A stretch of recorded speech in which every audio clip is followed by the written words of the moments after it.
Mae Brexit wedi gwneud llond I bant a mae'n mynd I gymryd lot mwy na bwced o ddŵr a bach o baking soda I gael gwared o'r Stein ma.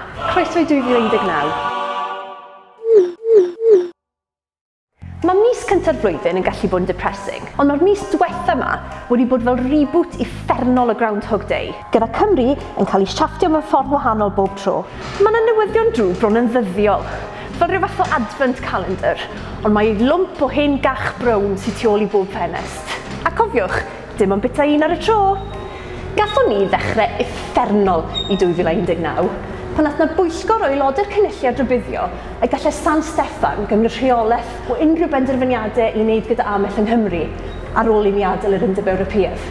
Mae'n scary, really, bod 80% o dir Cymru yn cael ei ddefnyddio ar gyfer ffermio, a fyddai gyda ni ddim rheolaeth drosto fe. Wedi gweud hynna, wi yn edrych ymlaen I weld y noson lawen gyntaf o dan ofal gof, ac I weld shifft gyntaf Andrea Leadsom tu ôl y bar ym mhentre'r bobl ifanc.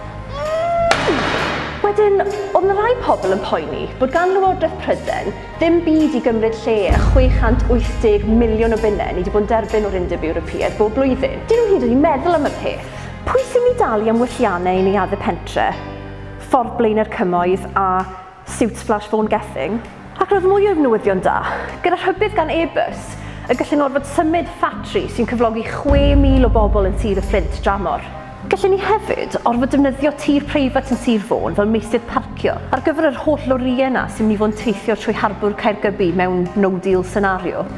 Parciwch chi le chi moyn, tarmacwch yr holl blydi ynys os chi eisiau, fydd dim angen ceie arno ni unwaith bydd y diwydiant ffermio wedi mynd yn yfflon. Ond I fod yn deg, dyma'r holl bethau all ddigwydd I Gymru. Wi nawr yn mynd I sôn am yr holl bethau sydd wedi digwydd mis yma. Gobeithio bod y smelling salts yn barod â chi. Wedodd Mark Drakeford fod Brexit yn background factor ym mhenderfyniad Ford I gael gwared o 370 o swyddi ym Mhen y Bont a 220 o swyddi eraill mewn ffatri yn Llanelli. Ac mae aelod seneddol Sir Fôn wedi gweud I fod yn rhan o'r rheswm pan fod Hitachi wedi gohirio gwaith ar yr unig brosiect oedd gan gyngor Sir Fôn I ddatblygu'r economi. Dim plan B, dim wylfa B. Motto Brexit, drwyddi draw. Ond pan fyddwn ni ym Mhrydain o Brexit, pa werth swyddi ac arian? Pan fyddi di'n gorfod cyfnewid y delyn am 2 tin o beans a rolyn o bapur tŷ bach?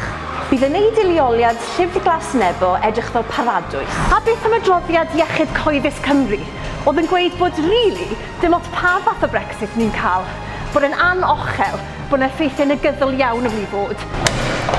Ond pwy sy'n angen nyrsys pan mae Lloegr wedi cael sofraniaeth nhw'n ôl a pasbort glas? Pidwch meiddio anghofio am y pasbort glas. Yr unig beth mae Llywodraeth Cymru wedi wneud yw lawnsio gwefan, Paratoi Cymru, sydd gymaint o iws a gwisgo simpad pan mae tywysog Philip yn gyrru tuag ato ti yn ei Land Rover.